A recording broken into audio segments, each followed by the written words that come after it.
Good evening, Sky. Good Hey, evening, Gary. Good evening, everybody. Welcome to Poly Talk with Sky and me too, the Poly Pimps.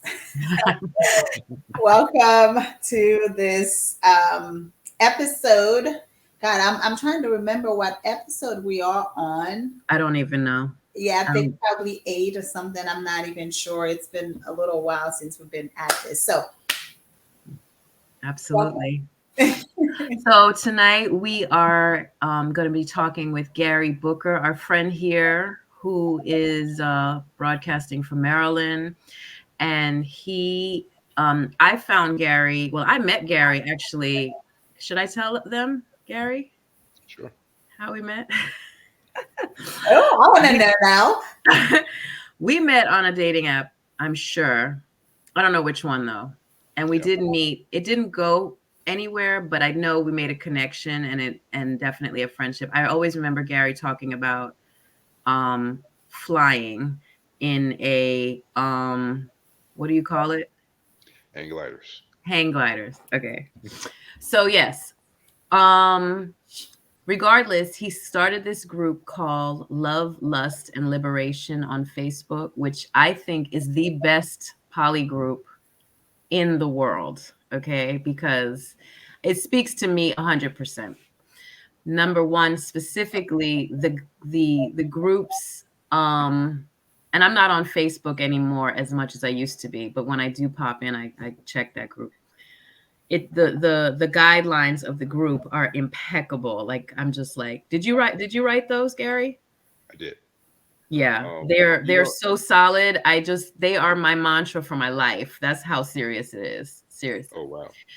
Um, but anyway, one thing I found in the group that was really phenomenal, and that's what just makes me think about polyamory being like the real go-to for our world, because when you talk, well, some of the thing about the nuclear family like being a failure, that right there, I never thought of it. I just never thought of that being a thing. And then I started reading some of the links and stuff like that. And then on top of that, I was looking at Kenya K. Stevens on YouTube, and she mentioned it. And then it all became like, okay, so this is a real thing. Like, so I would like us to first start talking about the nuclear family as it is, and if you want to like give the people some insight as to which direction we're going in with this, with what is the whole nuclear family and why it went downhill. Well, I really wish this kind of makes me wish that everybody somewhere in their education takes a anthropology class, right, to learn more about just the breadth of the human experience and how there always have been different models of families. And the nuclear family is just one of many models of them. And when we're talking about it being a failure, it really was only super prevalent in the norm in one time in American history, and that's really in the 19 some maybe from the late 1940s up until maybe the late 60s and 70s.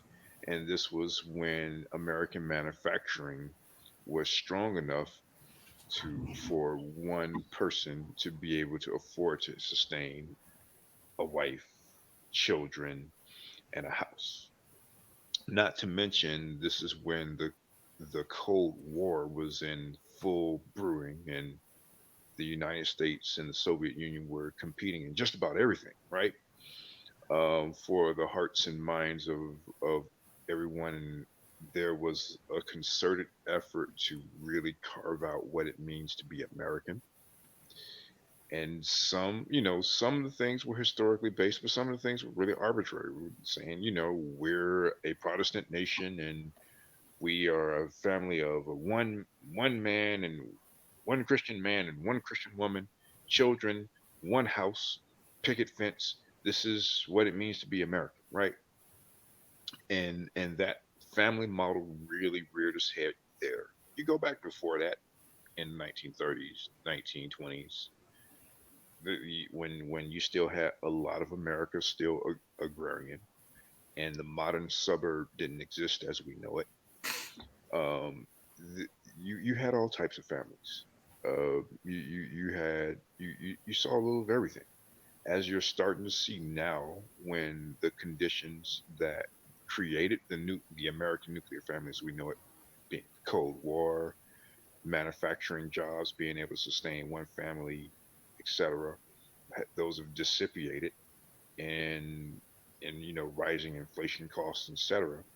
Um, hum, Humans are just basically returning back to the things that we've done in situations that have already existed. Say that last part. I was saying that we're just returning to back to doing what humans have always done, back in prior circumstances, which was, creating families that really represent the reality around us. So the problem is that, and I can just speak to like what's real out here, is in order for a family to sustain itself, there is no longer any real possibility for the average person family to have one person working. Right. So therefore, children are going to be left alone, if they're of age, or if they're siblings, they're going to be siblings raising children because two parents are gone. Or if it's just one or like two young kids or whatever the amount, and they're younger, then you're going to have to get childcare. So it just Absolutely. becomes this constant putting money out for childcare. It's constantly leaving children alone with other children or by themselves, these latchkey kids and stuff like that. And this is why you have like kids growing up and doing their own thing. You know what I'm saying? And Absolutely. there's no. I mean, they always have said that children from two parent families or even multi family units come out better. You know what I'm saying? They've always said that. I believe that to be true. But so that's a problem. And what are you thinking is the reason why it's just continued to be part of our, like, what is normal for us? Uh, Why are people afraid to revert back to the extended family? because people's perspectives are ahistorical. We operate on an availability bias.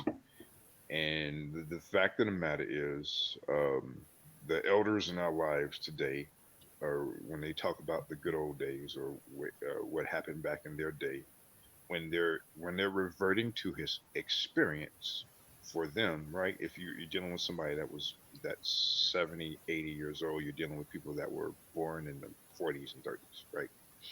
So or 50s for that matter, right? So you're dealing with people that were teenagers during the 60s, and they were coming of age during this time, and they simply remember what was around them. But when you put into a historical standpoint, right, um like a lot of people think, when you just from the breadth of relationships, there's so many different directions that we can go in terms of what we just don't know, like things that were happening during the Harlem Renaissance, right? Which we now call polyamory. Is not new at all. This is very Okay. old. Um, and so, like, you know there there's but when you come to like, people's perspectives are just so ahistorical and pseudo historical, Hmm. that what they think is normal is really based upon things that either are romanticisms of the past, or just arbitrary things that people made up, um, to to try to criticize what things that are happening today without really digging deeper and trying to look under the hood, see what's going on. So, Mitsu, you have anything to? Are you jumping on to and biting into this? No, I'm just gonna listen to Gary. I like listening to him. so so bring this back into like why polyamory becomes a thing, that like why am I only finding out about the nuclear family being a failure to society in a polyamory group? How do you connect that? I found out how it connected, but how would you explain that? Because a lot of what we consider normal about relationships is this whole promotion. Again, this has been the result of propaganda that you should find the one Mhm. that you're going to pair with, and you're going to have one isolated household. Maybe you'll talk to your neighbors, and maybe you'll invite your neighbors over. You'll send your kids to play with them, et cetera, right? But you're this one family that's going to go it alone, and you're going to operate in isolation. You're going to be with this one person forever, and you're never going to. Uh, and this one person should fulfill all of your needs, emotionally, physically, etc., and so on. And everything is going to be happily ever after. And you're going to grow old together after that, right? Um, And that's not it happening. it never happened. It never happened. I agree. Um, and Right. and just not to mention, we can go through all types of like real anecdotes as well as empirical studies on just how how people that advocate monogamy are such abysmal failures at it. And it's the Mm. and it's the and it's the and it's the norm, right? That part, Mhm. yep. I mean, like, it's to the point where divorce courts don't care about adultery anymore. They don't. Is like, and people that are out there getting divorced, you should know, if you're going through that, don't save your money. I mean, by no means this is medical. This is legal advice. I'm not a lawyer, but I'm just letting you know from experience. The courts don't care. They don't. Hmm. Like, Right. it just they because it's so common now, which is why so many states are moving to a no fault divorce. And like, save your money. Don't go hiring the private investigators unless you just got like some real stuff that you gotta deal with, and is alimony related, etc., stuff like that. But just the courts don't care because it's so common. Like, it's Right. every other couple. It's Uh, every other couple. It's every It's couple. funny that you said that, Every. Gary, because honestly, when I was going through my divorce, the holdup was like in my marriage, I always had to prove my innocence or having to defend myself mhm. as a monogamous person. Well, I was living monogamously, but I was not monogamous uh, per se. So I always had to like defend myself against the accusations. And so during the divorce proceedings, literally, we were at a standpoint. Of course, it all happened. 2020 came around as well, but um, one of the things that pretty much held it up was because the ex wanted a what you call it, for me to take a lie detector test. And even though lawyers were like telling them, even in criminal proceedings, they don't even really rely on that. So this is a Right, right. civil matter.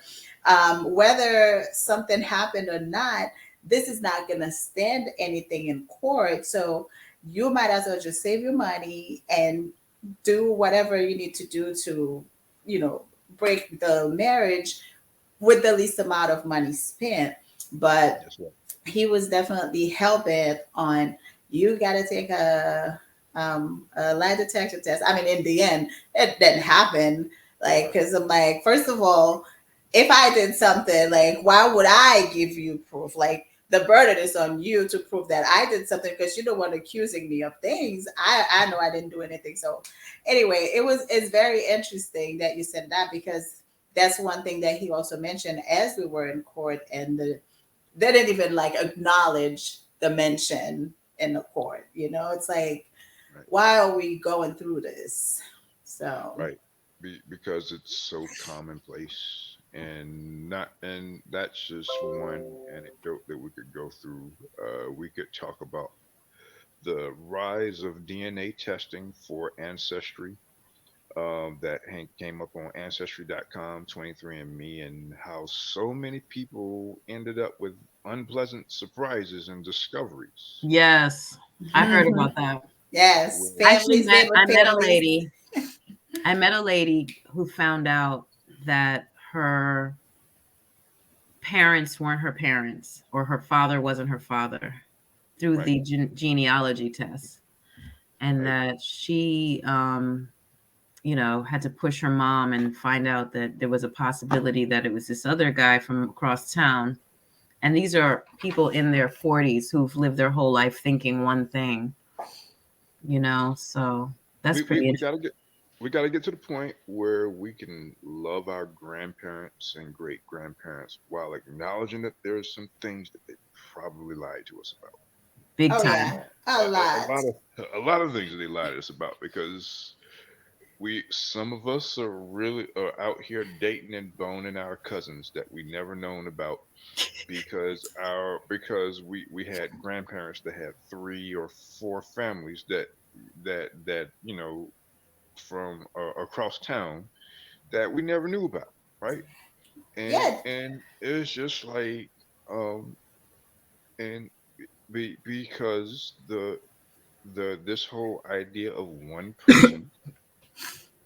I mean, we have to even go back even further than that, because the number one, um, regular common folk getting married is also a very recent thing in human history.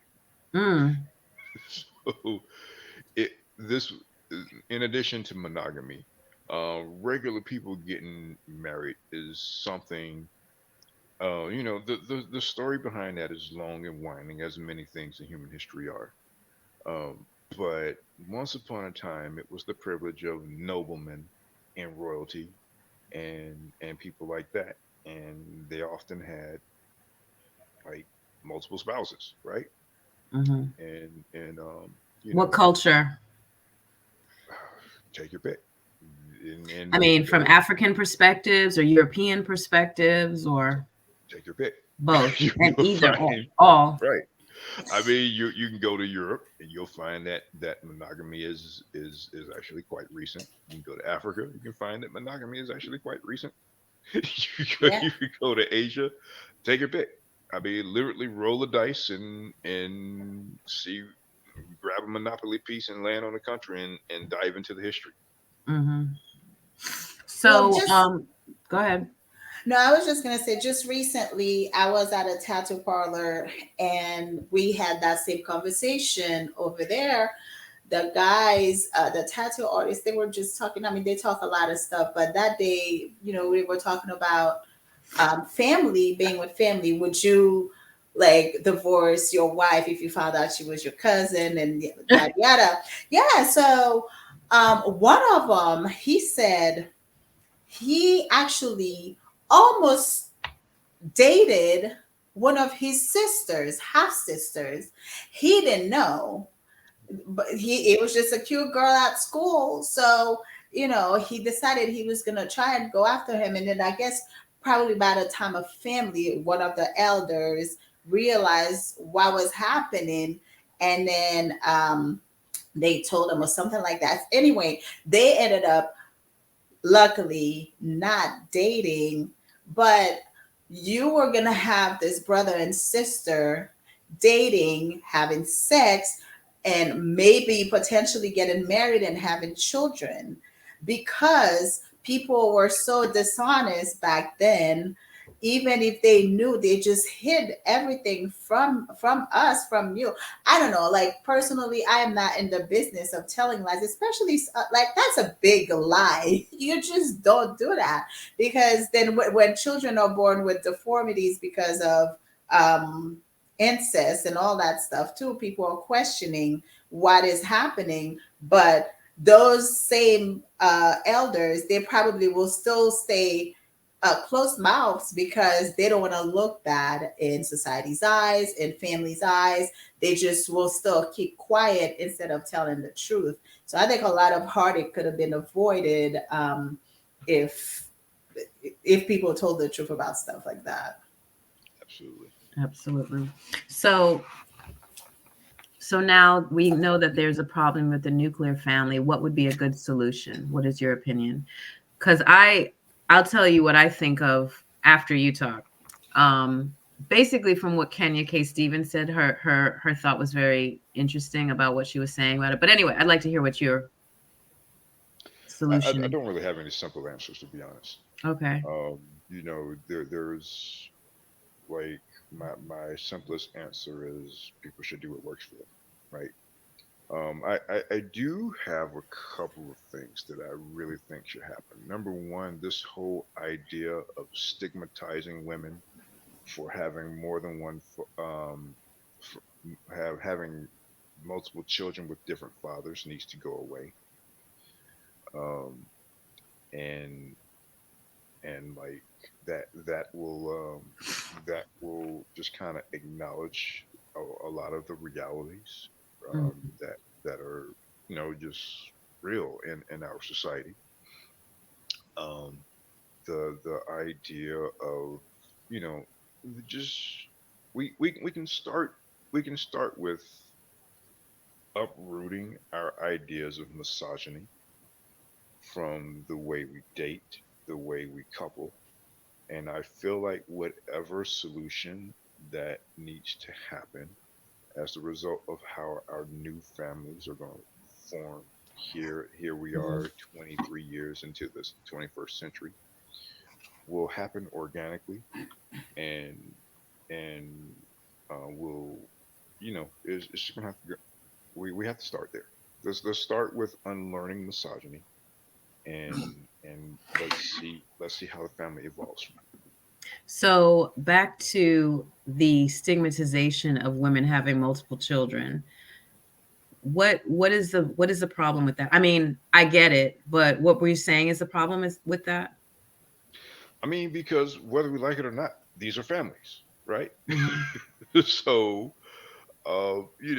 like we can, you can say what you want about Erica Badu. Like That's what I was thinking of. she's a person that when you talk about her long enough, you're bound to hit some type of controversial issue. Mhm. But one of the things that people will start talking about eventually, if you talk about Erica Badu long enough with people that know about her, is the fact that she has multiple children and each one has a different father. And a lot of the fathers are well-known people. Andre 3000, Common. I think did she and Common ever have? No. Okay, so Yeah, I, but those kind of folks, yeah. yeah, the DOC. I know the DOC has a child with her, but I don't know who all the fathers are. But the fact of the matter is they know each other, and from my understanding, they all have respect and good relationships with one another. And that's how it And should be. right, and so in the way that's a family model, right? Like these are ultimately what the child sees if we don't inject our societal crap into their heads is a bunch of trusted adults.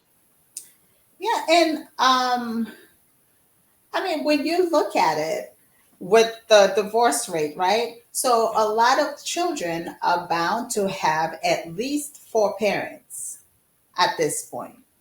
Mm-hmm. And it's amazing when everybody can come through for that kid or those children. Why? But some parents are so um, what do you call it? I can't find my words. But we are so conditioned to think that, oh, if I'm not with you, then I want nothing to do with you. So they stop that relationship from growing basically because we're not romantic anymore Therefore, we do not need to associate with one another, even if we have a common bond, which is like the children. um, I think it's when I see, I mean, you don't see it very often, but I think a lot of families, they work together. Even some of them, they go have dinner together, they go to family functions together. This ex-husband comes with the new wife and vice versa, and the children always have adults looking out for her. I personally know a friend of mine who he has I want to say he has three sets of children, but all the parents, they help each other out. If this one can't take the children today, the other one got it covered until the next one can. Those kids, they always have some adults being there for them. Even the oldest one, they have people looking out for them because the adults are true adults and they can all work together for the benefit of the children. So that's a family, even though they don't consider themselves romantically involved, they're not romantically involved, but they are still a family. We are bonded, basically. Right, right. And so, and not to mention we have to look at children as people with their own personhood, not as property, right? Right. And again, that goes back to misogyny, right? Mm-hmm. When women were property and so were your children, right? Mm-hmm. Um, where only your young boys would eventually get their own autonomous personhood, and eventually inherit your wealth, whereas girls were means to an end to acquiring more wealth by sending them off to marry eligible suitors, right? Right. And so um, there's a there's we that part of our psyche um, has to, like, going back to what we said earlier about us having such an ahistorical perspective on marriage, right? The idea of marrying for love is actually another recent idea in human history. Um, for the majority of human civilization, marrying was a means of acquiring property, Mm-hmm. and for men, right? Mm-hmm. Not to say that there weren't different, and of course that's going to vary from culture to culture, but in Western society, that is our reality. Right. Yeah. Sky, your computer is doing the We, same thing again. We can't hear you now.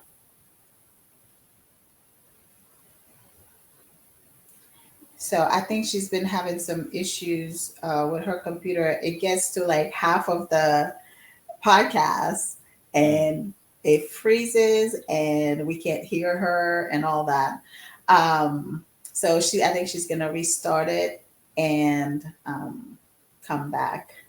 But yeah, so um, yeah, I just feel like, but as a society, I feel like we are so hell bent on doing the things that don't work, even though we know this way doesn't work, but we're going to keep trying the right. same way because if we try it 100 times, maybe the 100th time it'll work, you know.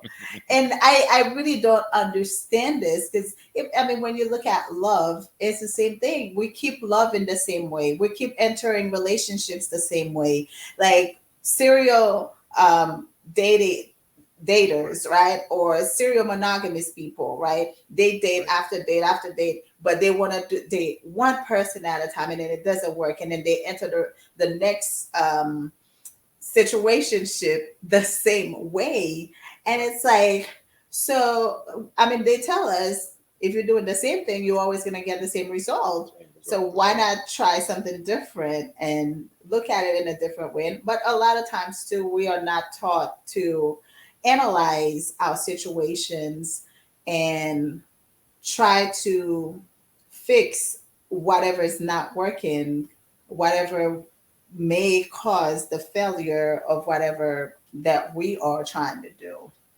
Right. So Right. Um, so I think that's why people, they'll always look at everything: family, love, relationships, marriage, connections, anything just the same way. It's just, oh, that's just what I know, and I can't do it any differently. So Right, right. yeah, but I mean, um, I think a lot of us that are in the poly community kind of got to that point where we were tired of trying the same thing over and over, right. and decided to do something different. And it's just I I I and you're just going back to what I was saying earlier and kind of bringing it back to the topic. I don't really think like I don't have specific answers. Like with poly, there's no one single way to do poly. Exactly. It's gonna vary from person to person, from connections to connections. Um, there are some poly relationships that are not that different from monogamous relationships where either party doesn't see the secondary partners a whole lot. Um, whereas there are some there's the solo polys, Hmm. then there's the kitchen table poly people. It's just it varies, right? Hmm. And I'm imagining similarly, the new family, what the new family is going to have to look like. It's just going to have to vary from one person's story to another. Right. Can you hear me now? Yes, Yep, we I can can. hear you. Okay. Um, what I was saying is, after I was reading up on the failure of the nuclear family in the group, I was on YouTube and I was watching some of Kenya K. Stevens' interviews, and she was talking about um, how was she had, she's the one that has a couple husbands in one household and her children. And basically, what she was saying on the interview is her family is intact, her marriages aren't going anywhere, and her children are whole and supported by multiple adults. And her children's friends are coming over to their house to chill and hang out, and seeing that these kids are home alone. Her children's friends are home alone because parents are gone. They're living in a divorced house or what have you. They're by themselves, and they come over to their house where the house is full of people. They're laughing, they're talking, they're supporting them, they're helping them with homework, etc. So, yeah, so that's how she was talking. She was talking about polyamory from the perspective of um, the divorce-proof marriage, where marriages evolve and grow, and And the where support. children have more than one parent. They have Hmm. parents. They have multiple Yes. parents, 4 or 5 parents, what have you. So, Hmm. Yeah. I mean, I totally agree with her because um, it helps having the support, because I know I grew up in Haiti, and I had my mom and my dad. I lived with them, but we also had a stepmom because my dad had a whole other family on the side. We knew about it. I don't know what arrangement the grown-ups had, but it definitely wasn't consensual on the women's part. It was pretty much my dad decided he was going to have two families. But remembering back, the women, they did get along. My mom and my stepmom, that they were not buddy buddy, but when we saw them, they were cordial, and we went from house to house. We would go spend a night or a couple of days over at her house. My brothers and sisters would come over to our house and spend a few days. Um, we had the support that on that end. I mean, they didn't live too far, but we also had other people around us to support when my mom or my dad weren't home or something, we always had somebody watching over us, whether it was the next door neighbor, the aunts, the cousins, the older people that were always there to support us children, to help us out with whatever was needed. You know, that kind of dynamic was definitely supported in my culture. It took a village to raise everybody. Everybody knew everybody, Correct. and everybody was there. Like somebody could have an emergency and be like, "All right, I'm gonna go." They're at the house. Somebody is gonna go over to make sure that everybody's okay. And even as an older child, I watch other younger children. Some of them sometimes they were just kids in the neighborhood that were brought over because that other parent needed help. So there was always support around, and this was a culture shock to me when I can hear everybody just keeps to themselves. And I'm even guilty now of doing that because I mean, obviously, I work a lot. So by the time I get home, I'm exhausted. I don't have time for, anything else, because it's just me doing it alone. So it's kind of like a vicious cycle, I guess. Even though I would love to have, I do have a village, nobody's near. If I only call them in case of emergency and somebody's got me.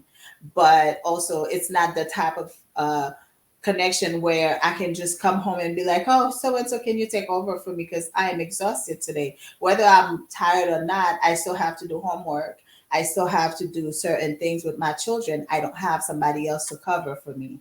So, in that sense, I kind of miss the community Mhm. raising the kids. Absolutely. Absolutely. It becomes very difficult. Exactly. Yeah. Parenting was not meant to be done in isolation. Can't be. And I and never wanted to. Because, I mean, that's something that even, I don't want to say scare me, but that's not something I thought about when I was younger. Because, I feel like a lot of girls, they dream of that marriage, they dream of, having children. That was never a thing for me. I'm not saying I was against it, but I definitely wasn't thinking about it to the point where, when I had my first one of my siblings just kept saying, like, I can't believe you were mom. Like, because I never thought, I never talked about having children. So I have a lot of people around me who never even thought that I wanted children. So because it's such a big responsibility, and that's a responsibility that I feel like you have for life as a parent. Even when your children grow older, in the back of your head, you still worry about them. There's always something, So I try to talk to young kids. It almost sounds like I'm discouraging them from having children, but I'm like, that's not what I'm trying to do. It's such a joy, but they never really tell us about the hard part of oh, no, parenting, right, right. And So and this injected into you, right? So hence we have a lot yes. of people having children because for no other reason than the fact that they are expected to do so. Mm-hmm. And Mhm. not because they want a child, right? Exactly. Um, and so like what ends up happening is they become parents and then they become resentful of it.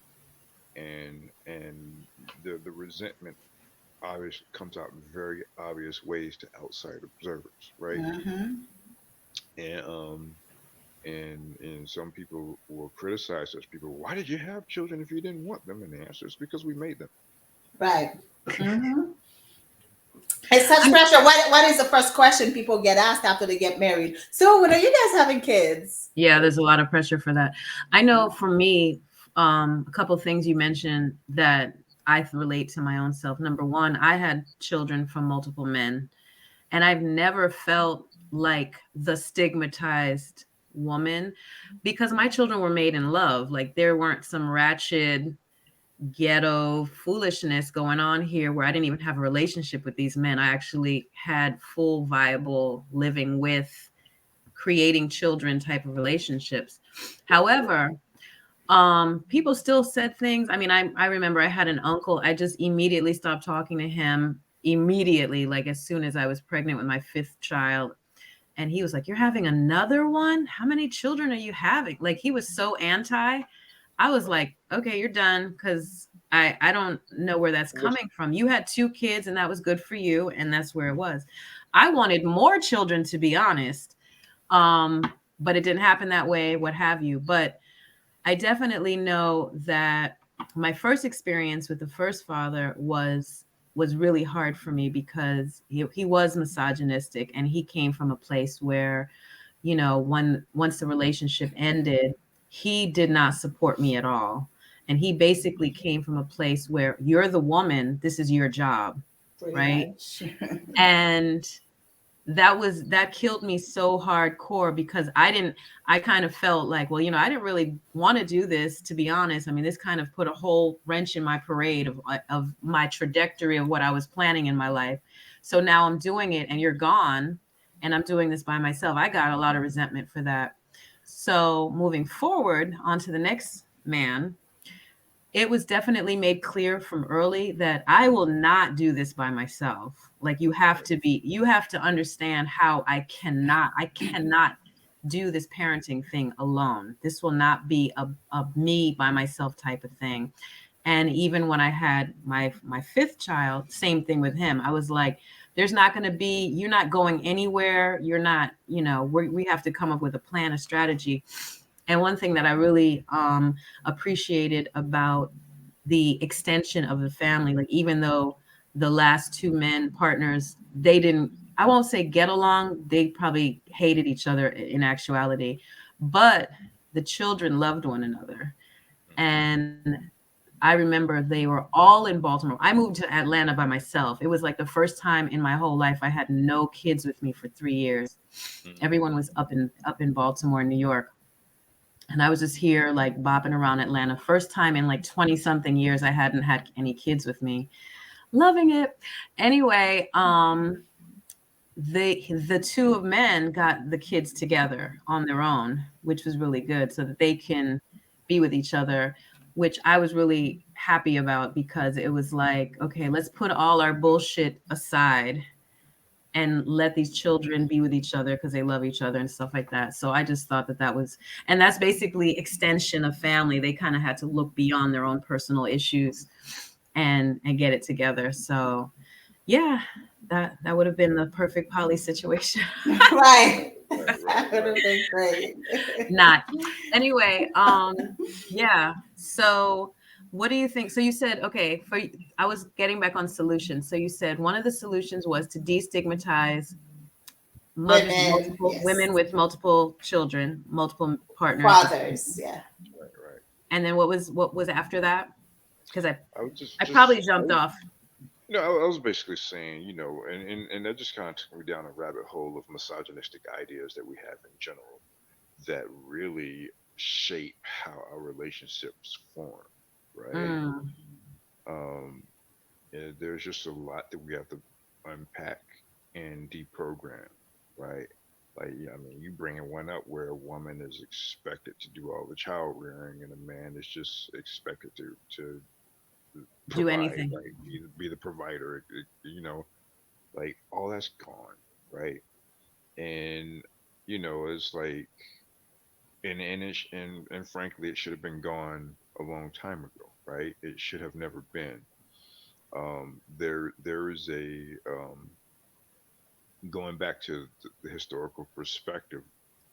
Uh, Sexism is the mother of all forms of oppression, and it really goes back to the advent of plow agriculture, right? When you go back to other societies, to hunter-gatherer civilizations, you see more egalitarian roles of the man and the woman, and so, but like zooming back forward, right? When we deprogram a lot of these misogynistic ideas of how relationships are supposed to be,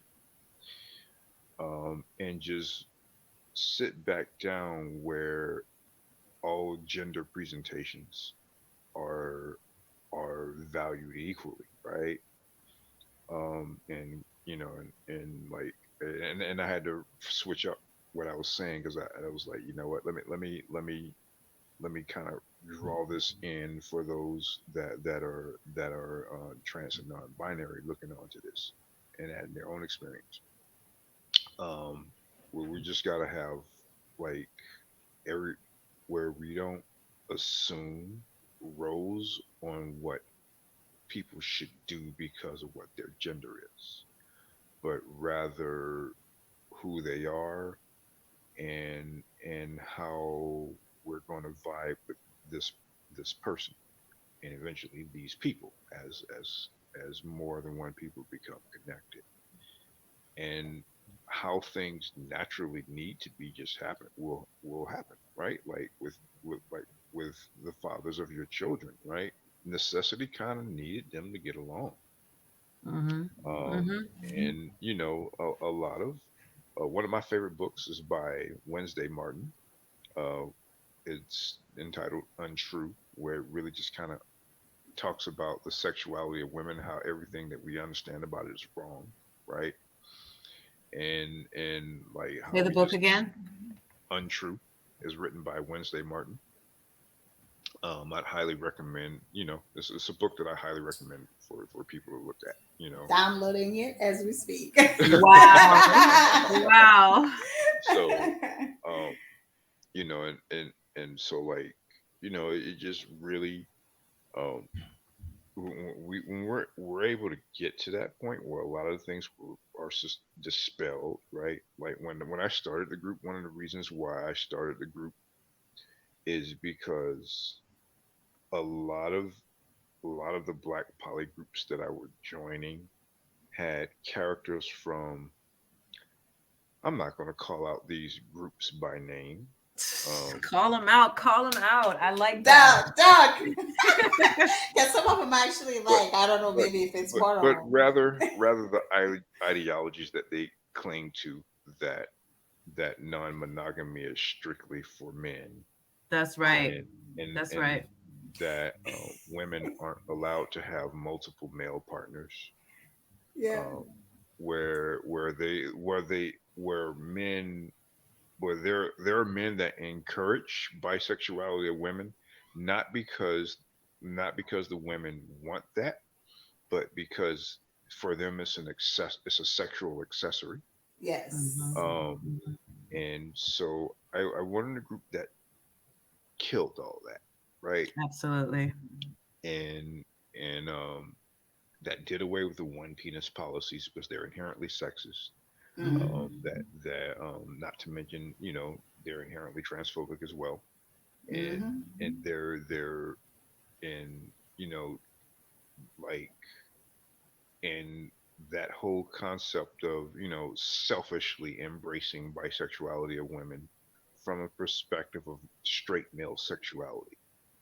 um I think we could, there are very valid arguments that kind of blame how porn has shaped the American psyche in terms of sex, that you could say could be to blame for that.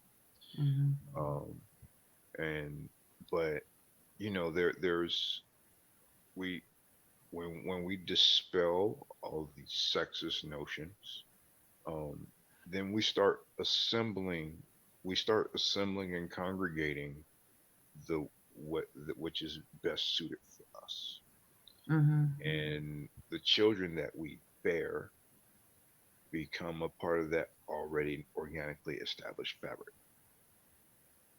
Yep. I So, agree. there's I feel like it's a war on what I call modernity Hmm. versus traditionalism, and I keep hearing it almost every day on like YouTube and wherever. And it's always like these conversations. And I think it's kind of like the aftermath of the Kevin Samuels stuff. Right. But basically, it's coming from a place of like women have to be in their femininity, and oh, she's presenting masculine Right. and this. And I mean, it's just all these like this. Anytime I start hearing someone talking that lingo, I just assume they're misogynistic, and I just assume that they're disconnected, because as soon as if you pose an argument against it, they just immediately go into I mean, I've had them already. They just Attack need, mode. But yeah. is that really an assumption or an observation? Because these are inherently misogynistic ideals that were created to keep women in their place. Yes. And the thing So is, it's like, is it actually working? Does that actually work? I mean, are you asking like your parents and your mother and your grandmother, were you really happy, like living like that for real? you know, and there's so many different rabbit holes that we can take that down because some of these men hate their mothers, Mm, and that. like so not only that, but we're in an era and we see this with the incels, the MG toes, and the manosphere. Um, the these these young men have been sold a sack of garbage by the preceding men who have refused to adapt to a changing world where women are having agency. And I think, you know, we can go down the rabbit hole so deeply, right? We're dealing with young men that have stood around, and because they've been told they're men that they don't have to do this, that, and the third, or because they were boys, they didn't have to do this, that, and the third. They didn't spend a lot of time developing themselves or bettering themselves or taking things to another level, and they've grown up with the assumption that being in possession of a penis was going to bring was going to give them all the privilege that they needed to navigate through life. And so they suddenly find themselves dealing with women that have postgraduate degrees, that that have well developed resumes, that are exploring their own sexuality, that are that know what brings them to orgasm and are not dependent upon a man to show them what they're supposed to like or what they're not supposed to like, and Mhm. don't have to stay stuck in a situation that's not pleasing them. Not right And there. they have they can well, you know, we now we had Roe v. Wade overturned, very much in you know, and that's a whole different road that we can go down. That's going to take that would take an entirely separate podcast. But the you know the idea about but any onlooker can look in the situation and tell the resentment about abortion isn't about the so-called life of an unborn child or the rights of an unborn child. Um, because if that were the case, then we'd be fighting for free child care, free lunch in schools for every children, for every Mhm. child, All of that. and a variety of different other things, right? Free prenatal care and so forth and so on, right? You know, we're like, but you know, the real issue was agency.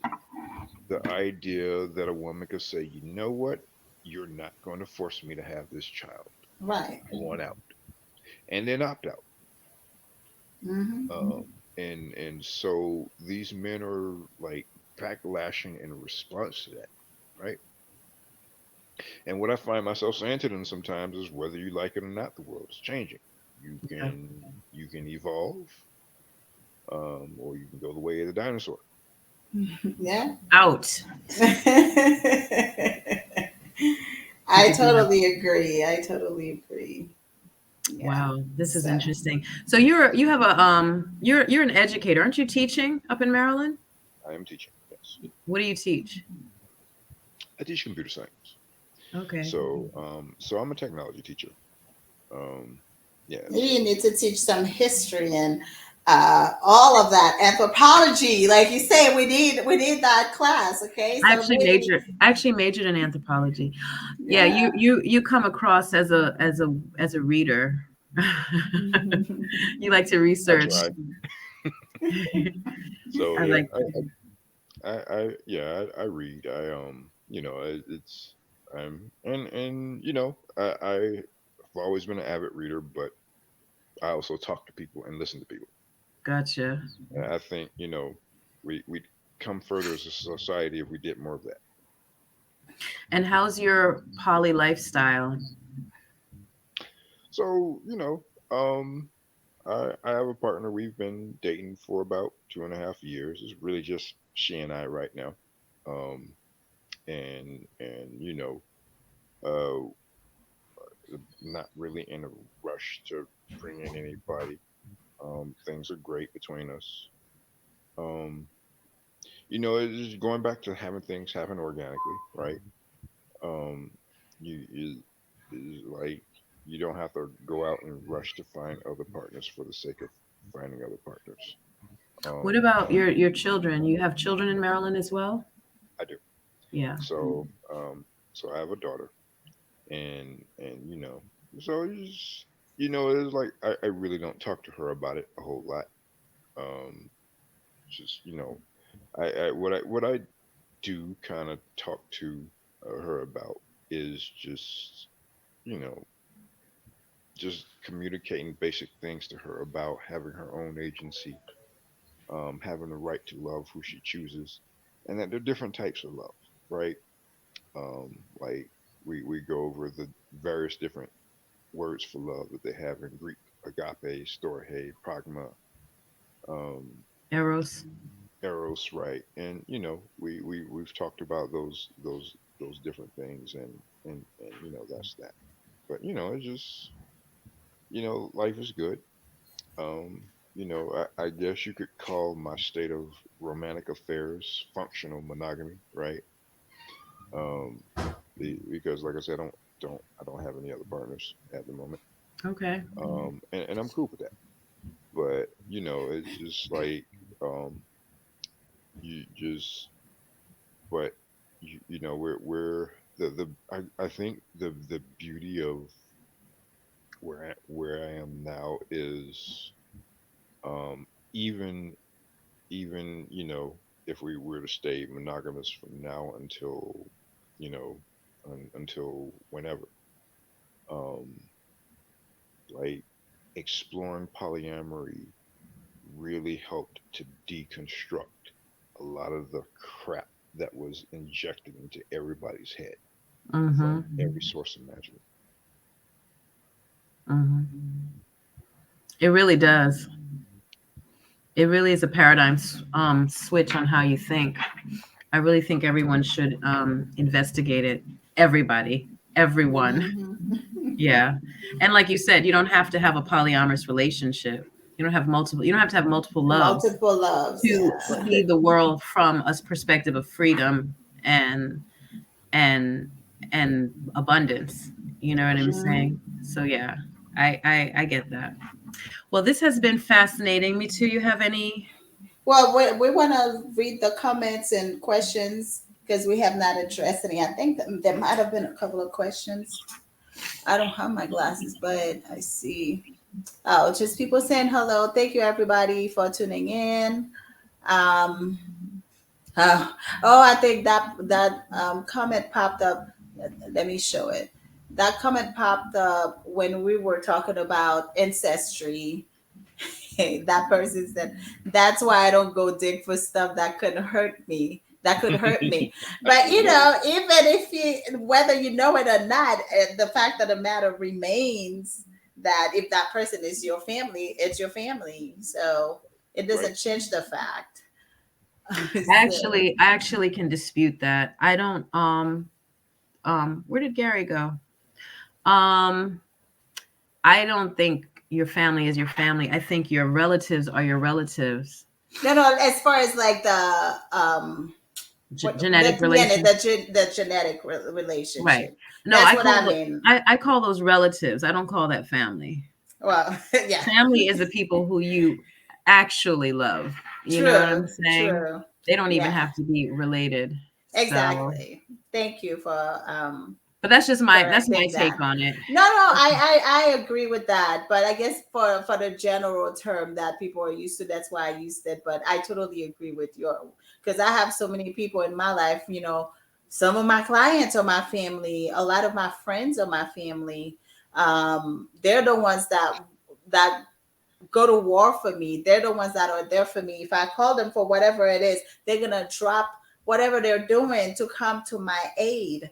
And where, but I could have family that don't do that kind of stuff for me. So, or vice versa, because there are some people in my family that I probably would not just drop everything for them either. So it Oh, depends on the totally. kind of relationship that we have. Um, so, oh, Spellman said Kevin Bacon, the actor, married his distant cousin. I'm sure a lot of people would find out. Right. um, yeah. Oh, back in Haiti, they used to have people, Kevin says, back in Haiti, they used to have people tested before getting married. I remember that practice back home. I don't know if that's something that they still do, but I remember when people were getting married, they would have them do some kind of testing, I guess maybe to see if they were related. Oh, wow. Mm-hmm. Uh, all right, it's just people shouting. Shout out to us. Great conversation. How how can we effect change without putting each other down? I'm not really understanding that question from Valentine Hausen. Hmm. Uh, yeah, maybe if you wanna ask in the comments a little bit clearer, maybe we could address your question. Um, we didn't have a whole lot of questions tonight. True. So about family not necessarily being blood. Yes. Thank you, William. Okay. Yeah, I think that's it. We didn't really have a whole lot of questions tonight. So, well, thank you, Gary, for coming on. Hopefully, this is not going to be the last time because I definitely enjoyed. How do I get rid of this thing? Sorry. Um, I'm so sorry. I'm trying to get rid of this because it's kind of distracting me. Okay. Um, I enjoyed the conversation with you, and I think Sky had invited me to the group, and I think I joined. I want to make sure. I'm going to double check in a little bit that I am part of the group because it sounds like there are some amazing conversations on there. So thank you for coming on board tonight to speak with us. We have our little audience, and they usually ask a lot of questions. We try to be here every Wednesday, but I think we may have to scale back to every other Wednesday. What do you think, Sky? Because it's a That's lot, because we're both working mothers, entrepreneurs, and we have a whole lot going on. So we're trying to balance life. We did give um, a few weeks of just straight every week. But we do need to balance life because I think by now most people have a general idea of what polyamory is because we wanted to have the polyamorous conversation with everybody. So somebody asked a question. Was that is that a question? Can you see this. it, Sky? Some people just don't understand how the different types of family, but they don't know how to see or understand that dynamic. Oh, it's just a statement. Yeah, I mean, going back to what psychologists talk about, availability bias, right? Um, you know, working to working to expand your bubble is a process. It's something that you have to visit. You have to take time and really consider. It's like, all right, maybe there's a different way of looking at family. Because I mean, like for going back to the whole fish in the tank, right? Like all they know is water in the fish tank. They have to consciously think, what if there was something outside of this water, um, and outside of this fish tank? And of course, like I was saying, it really help if everybody had a little bit of anthropology and got a chance to see what the rest of the human experience is like. Absolutely. Hmm. I've always been fascinated about it. I majored in anthropology in Yeah. college, and you know, I just love the study of humans. So yeah. Well, thank you, Gary. I appreciate hunting you down and getting you in here. I always know your perspective is great. And for those of you who have not yet joined Love, Lust, and Liberation, it's a Facebook polyamory group. It is the best group, hands down. It's not super active. At least I'm not super active on Facebook, but every time I go in there, I find gems, pure gems, you know. And there's not like a lot of booty shots and just like some trash I've seen in a couple. I mean, right, right. Yeah, I It's was in just one group and I was like, oh gosh, it's so immature. I'm like, okay, yeah. yeah. That's but I mean, you're it's a good thing. It's cool. I'm not against it. It's just me and my time. I don't need to see all of that all the time. You know what I'm saying? right, So right, I'm right. older. I'm older now. There's a place for all that. Right. Yeah. There's a time and place, I guess. Yeah. Exactly. But yeah, so for folks wondering, really the solution to the failure of the nuclear family is family up. Get your family. It doesn't have to be polyamory. It just needs to be more people involved, you know. Yes. That's really the answer. Like get you a village. get you a village, get you a community, and have these children have their people so that they can be secured. Putting it all on one woman, most of the time, one woman or one guy or the two parents, that's still too much. It's still too much. You know what I mean? Get those people in that house. So I mean, yeah, because when you think about, let's say, a family with two parents and they have four kids in four different activities in four different parts of the city, how do you manage that on the same day? You know, yeah. Right. so you know, Yeah. yeah, we need to start thinking a little bit more widely, I guess. I don't know. Like I said, I can't find my words tonight, so I I must understand. be tired. My son is he's primarily raised by his dad, and I'm the weekend parent.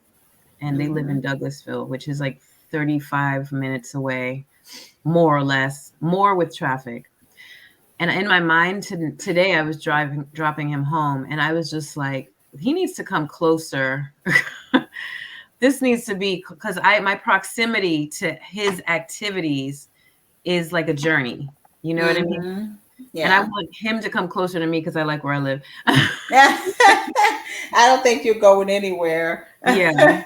So, because taking a journey just to go see him do boxing is like, oh my gosh, Right. it takes hours. You Well, know what I mean? let me ask you a question. Since we're talking about the whole thing about people stigmatizing women not doing certain things and thinking that we have specific roles in our society that we should fulfill.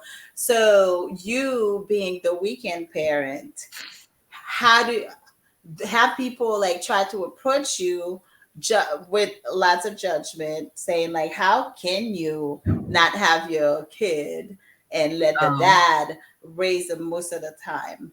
oh, no one has ever I said guess they anything weren't there, not to my face. I would right? just like shut him down. But no, that's how it's going to. First of all, he's a male. Okay. So men need to raise their children, their boys, into men. I can't do that.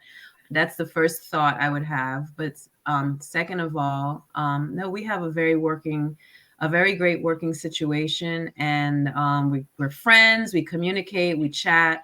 We help each other whenever we can, a little bit, not too much. But and it's yeah, no, I'm not doing. I'm retired, actually. I'm semi-retired parent. You know what I'm saying? I've been raising children for 20. How old is my son? My son is 28, my oldest. I've been raising children for a long time. I'm kind of done. You know what I'm I saying? understand that. I Yeah. So my understand. 14-year-old doesn't get a lot of parenting from me. I'm very light only because I'm tired. You know what I'm saying? I've been doing it a long time you know, and all of us have to support him, plus he's on the spectrum. Yes. He's a spectrumy kid. So Yeah. he's going to be a little extra than He's not extra, a little different than the average kid. So Yeah. yeah, no, he needs his dad. And I support men being primary caretakers as well of girl children and boy children, not just males. You know what I mean? Like I support that because once, like Gary said, it's not really about the gender thing. I mean, the truth of the matter is I am a great worker. I am gangsta in the street and gangsta. I'm a gangsta. I'm also very maternal and very nurturing in the home, et cetera, et cetera.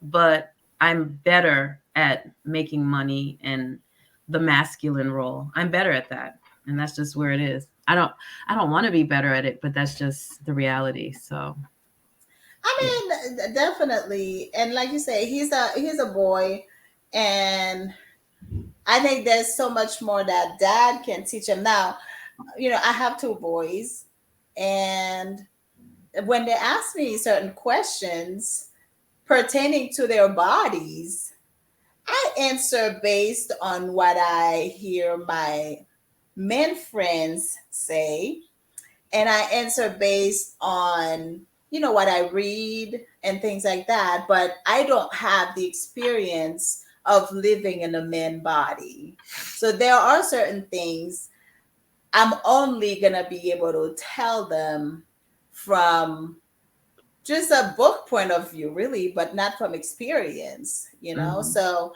that's when I feel like it's so important to have the dad very involved, especially in the boys, just like a girl. I mean, because my 13-year-old, he has a lot of questions right now. And a lot of it, pertains to puberty and the body changing and all that stuff. And, he knows he can ask pretty much anything, and he doesn't think twice. He asks questions. And recently we had the talk about he wanted to know about girls' puberty as well. So I had to tell him from a girl's perspective what happens to our bodies as women, the whole cycle, breast, and all that. He's like, what? His mind was just blown.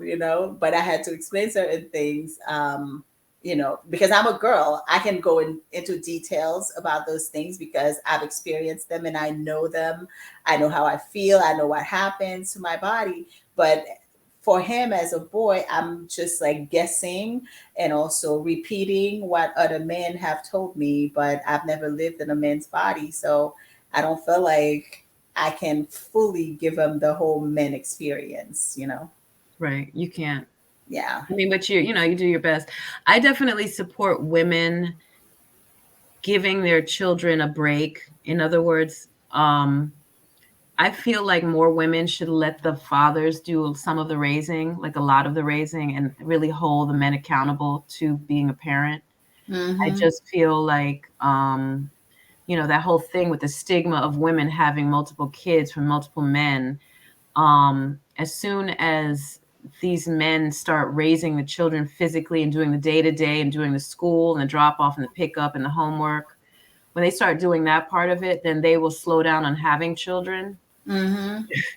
Yeah. Yeah. But I don't think they will though. Because society doesn't really hold men that accountable for And children. yeah, well then, and then So, women hold the children as hostage and as a vendetta well, yes, over I the guess I over the man's head that, oh, you gonna take care of these kids. It's just too much. yeah, I see a So lot. Yeah. it's So, craziness. somebody So just please do not click on any link that you don't know. Somebody just posted, just so put something but in I the gotta go, comments. lady and All right. gentlemen. I have to get ready for tomorrow. Yes. Thank you, All right, you're welcome. Gary. But thank Thank you you all. guys for coming on. Thank See you you all for in having me. Yes, thank you, Gary. See you 2 Wednesdays from now with another great topic. And like I said, Gary, I think we definitely want to bring you back because we like you. Appreciate it. Have a good one. You guys You all have a take good care. night. Bye. Peace.